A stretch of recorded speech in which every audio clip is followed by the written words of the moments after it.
नमस्कार, मैं मनीष स्वागत करता हूँ आपको अपने इस यूट्यूब चैनल पे।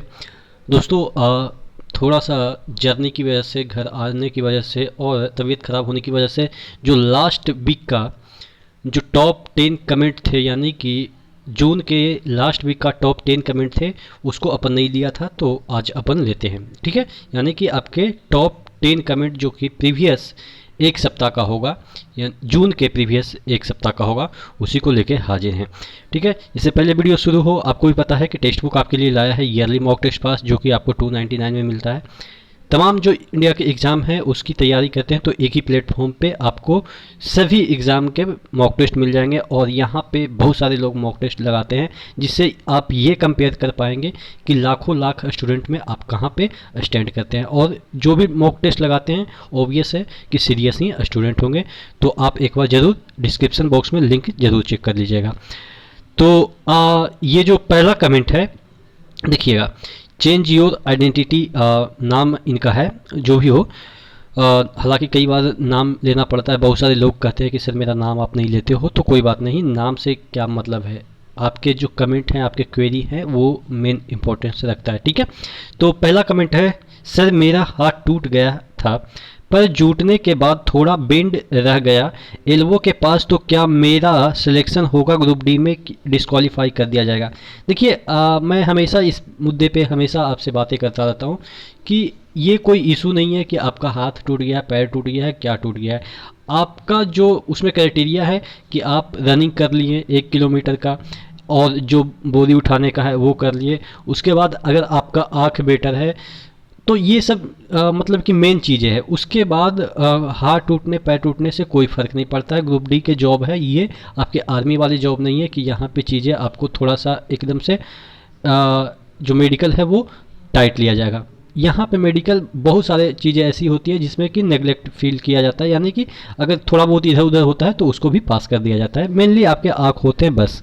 ठीक है, तो ये कोई इशू नहीं है। या अगर हाथ पैर टूट गया है, थोड़ा सा बेंड हो गया है, ऑब्वियस है कि हाथ टूटता है तो थोड़ा सा वो दिखता है कि थोड़ा सा हल्का सा बेंड दिखता है, तो वो कोई इशू नहीं है। ठीक है, अगला है दीपक कुमार जी का, क्या दोबारा से पेट एग्ज़ाम ले सकती है रेलवे। मेरा 87 मार्क्स आया था 18 में, मगर पेट में डिस्क्वालीफाई हो गया और इस बार फ़ोटो से रिजेक्ट कर दिया, जबकि सेम फ़ोटो एनटीपीसी में एक्सेप्ट है।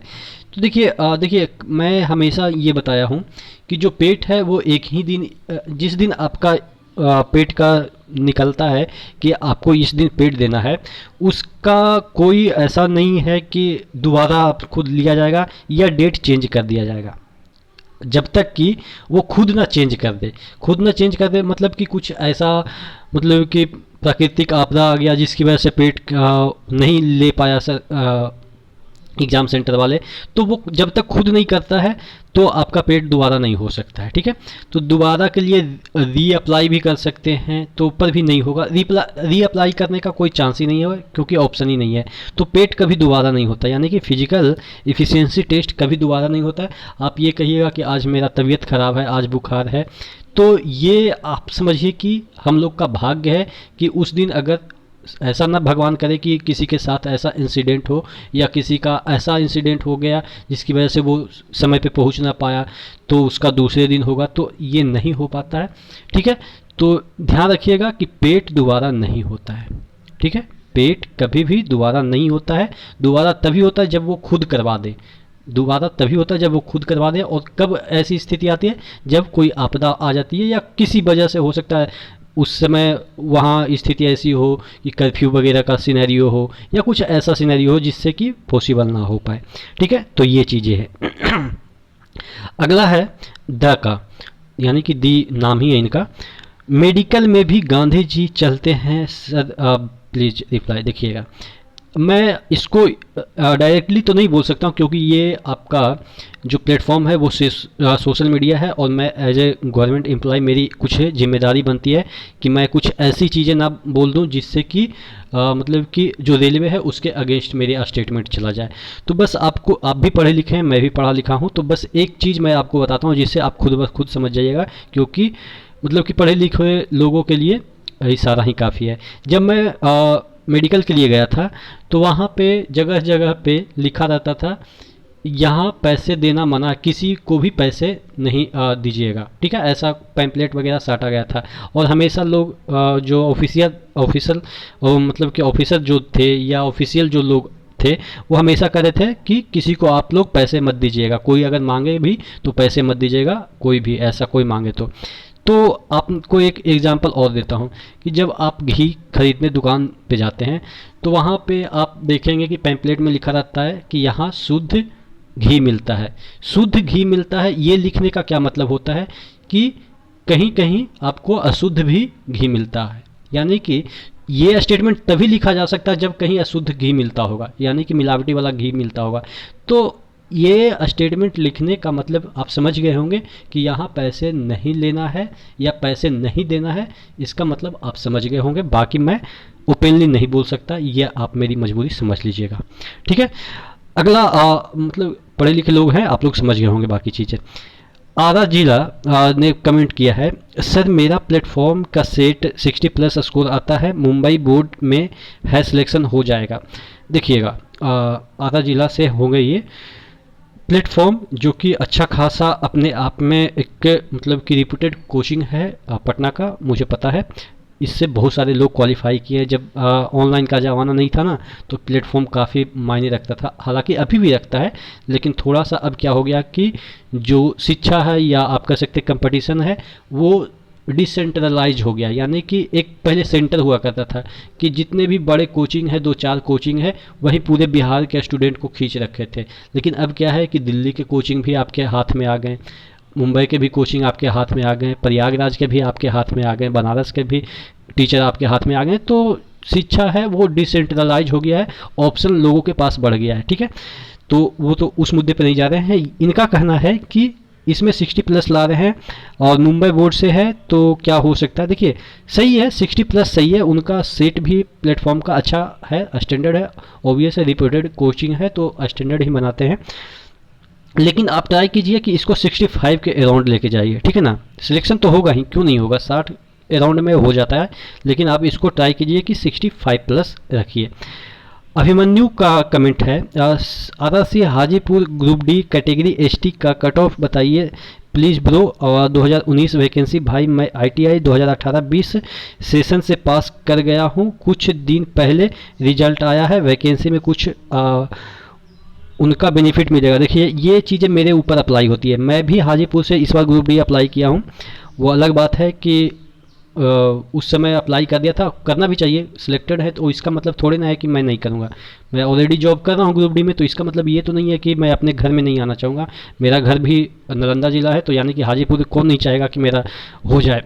अब ट्रांसफ़र वगैरह तो मुश्किल होता है, क्योंकि जब तक आपका नेता से परिचय नहीं होता है तो ट्रांसफ़र वगैरह तो बिल्कुल मुश्किल हो जाता है। और म्यूचुअल उसी ट्रैक मेंटेनर से मिलता है, तो ट्रैक मेंटेनर भाई मुझसे तो थोड़ा सा, मेरे लिए तो थोड़ा सा डिफ़िकल्ट हो जाता है। तो मैं म्यूचुअली जो ट्रांसफ़र होता है वो तो मेरे को मिल भी नहीं रहा है अपने डिपार्टमेंट में।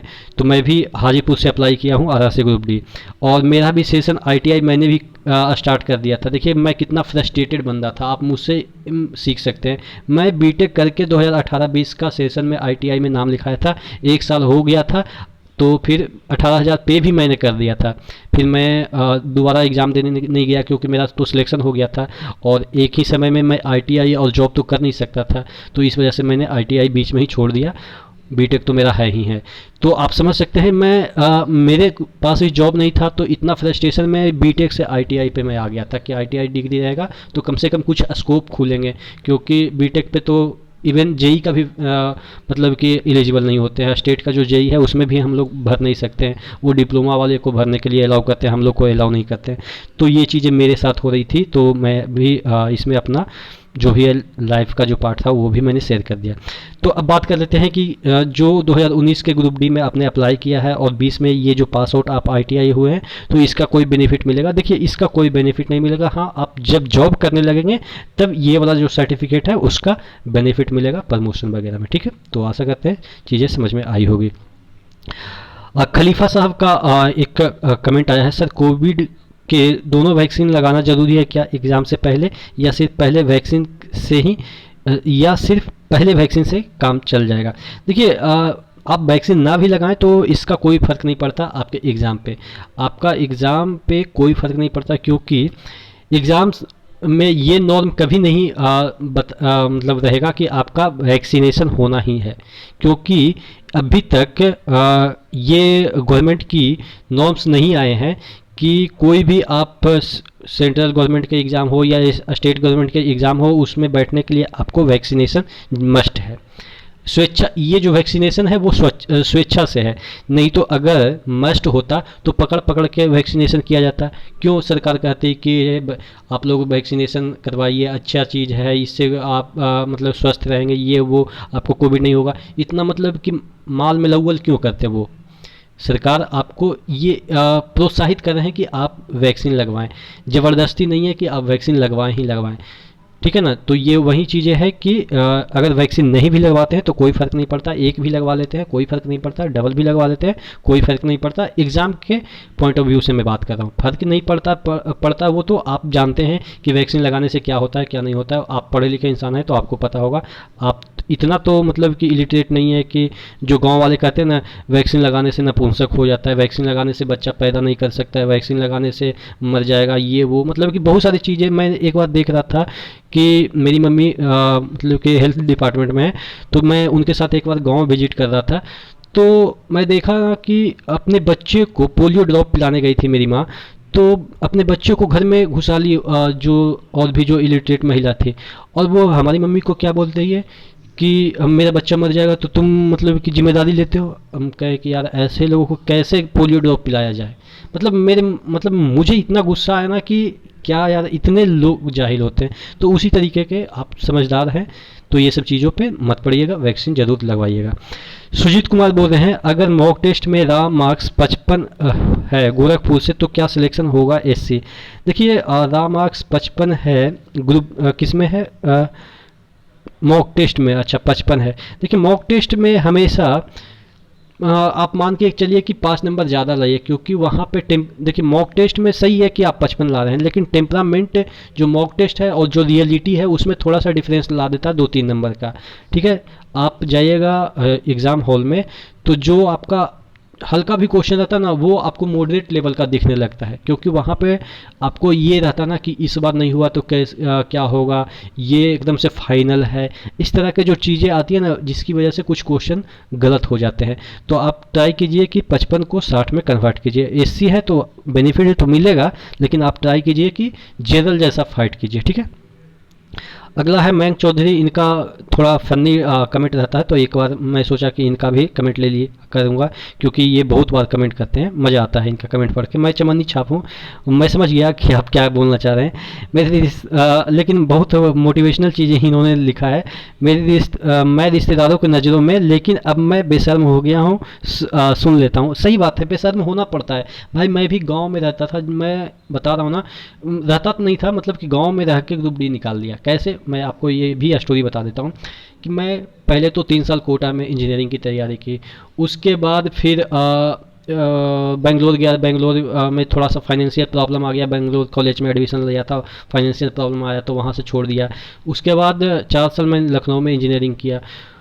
उसके बाद कैंपस वगैरह में आप समझ गए होंगे कि वहीं मतलब कि बोरी ढोवाने वाला काम करते हैं, मतलब 15-20 हज़ार का जॉब कर देते हैं, तो उसमें मतलब कि आप मानो कि मजदूर ही सिविल इंजीनियर को शुरुआत में मान लिया जाता है। तो जिस वजह से फिर मैं क्या किया कि शहर छोड़ के अपने गांव में आ गया, और गांव में आया 1 साल अपने गांव में खुद मतलब एक रूम में बैठ के पढ़ा, उसके बाद मेरा सिलेक्शन हो गया। तो लोग बोलते थे कि यार ये इतना पढ़ लिख के 10 साल बाहर मतलब कि शहरों में पढ़ा, उसके बाद गांव में आके बैठा पड़ा है। तो बेशर्म बनना पड़ता है, सुन सुन के बेशर्म बनना पड़ता है, और आप भी बेशर्म बनिएगा तो मुझे लग रहा है कि वो उचित होगा, क्योंकि कुछ दिनों के बेशर्मी आपको मतलब कि और भी जो दिन है उसमें आपको सीने टाइट करके जीने का जो अदा है वो सिखाएगा, ठीक है। तो अच्छी बात है, बेशर्म बने रहिएगा, जब तक लक्ष्य की प्राप्ति नहीं हो जाती है तब तक आप बेशर्म बने रहिए। सरकारी बिहार सरकार बिहार, अच्छा यादव सरकार बिहार बोल रहे हैं, सर बेस्टान मुंबई बोर्ड में मेरा टेक्स्ट बुक में मार्क्स 63 टू 68 आ रहा है, मार्क्स आता है, ओबीसी कट ऑफ सिलेक्शन हो पाएगा, कृपया बताइए। हाँ 68 है आ रहा है तो ठीक है, सिलेक्शन तो हो जाएगा, लेकिन इसको आप ये इस मतलब ओवर कॉन्फिडेंस में मत लीजिए, इसको कॉन्फिडेंस के तौर पे लीजिए कि हाँ मेरा तो इतना आ जाता है। कॉन्फिडेंस बनाए रखिए, ओवर कॉन्फिडेंस मत होइए और 70 एवं क्रॉस करने की कोशिश कीजिए, ठीक है। अगला क्वेश्चन है सोनू का, भाई अगर कोई यूपी या बिहार का लड़का साउथ में जैसे हुबली जोन, चेन्नई जोन में जॉब लग जाती है, रेलवे ग्रुप डी में, वह लैंग्वेज प्रॉब्लम होती है क्या वहाँ के? देखो हिंदी जानते हैं ये क्या, मैं साउथ में भी गया हूँ, मैं नॉर्थ भी गया हूँ, मैं हर जगह घूमा हूँ। इवन 3 साल मैंने बताया ही कि कोटा में रहा हूँ, यानी कि वेस्ट में रहा हूँ, अभी तो ईस्ट में रह रहा हूँ, नॉर्थ में भी रहा हूँ और साउथ में गया ही हूँ, तो मैं हर जगह घूमा हूँ। लेकिन देखिए हिंदी प्रॉब्लम है, लेकिन हिंदी को आप उस तरीके से कि हिंदी नहीं मतलब कि हिंदी आती है तो और लैंग्वेज नहीं आती है तो एकदम से प्रॉब्लम हो जाएगी।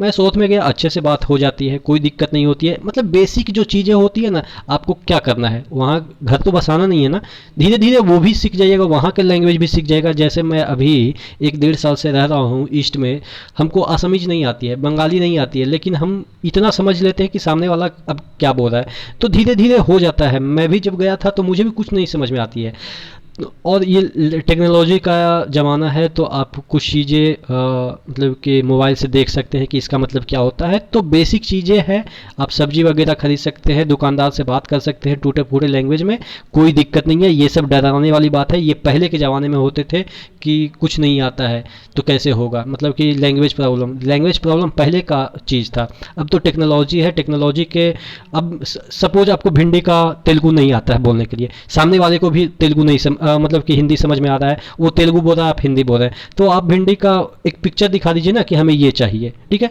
तो बहुत सिंपल है यार, आप पढ़े लिखे एजुकेटेड लोग हो और टेक्नोलॉजी की दुनिया में जी रहे हो, तो ये सब अब फालतू की चीज़ें हैं कि लैंग्वेज प्रॉब्लम हो रही है। जो गार्जियन को बोलते हैं ना कि मम्मी अब नहीं रहेंगे यहाँ, हमको लैंग्वेज प्रॉब्लम होती है, ये सिर्फ बहानेबाजी है, कुछ भी ऐसा चीज़ नहीं होती है, ठीक है।